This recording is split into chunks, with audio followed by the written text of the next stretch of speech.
Walang trabaho madali.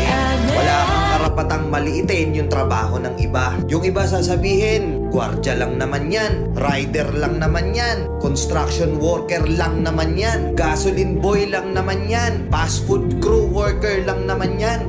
Pucha, nagkaroon lang tayo ng maganda-gandang klase ng trabaho. Akala na natin kung sino na tayong entitled sa mundong to. Minamaliit natin yung mga taong mas mabababa yung sakin-sakin.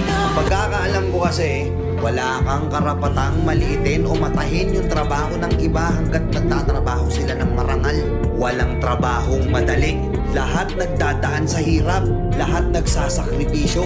Kaya kung iniisip mong porket maganda-ganda yung trabaho at malaki-laki yung sinasahod mo, mamaliitin mo na yung mga trabaho ng mga taong nagtatrabaho na mas maliit yung sahod sa'yo.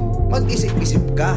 Baka bawiin sa'yo yan. Baka biglang bumaliktad yung mundo at sila naman yung umangat. Kahit anong trabaho mo, magpakumbaba ka pa rin. Bilog ang mundo, hindi palagi nasa taas ka. Kaya hanggat maaari sa lahat ng oras, magpakumbaba ka. Diba? May kilala pa kayong ganito? Minsan na rin pa kayong nilait ng mga gantong klaseng tao?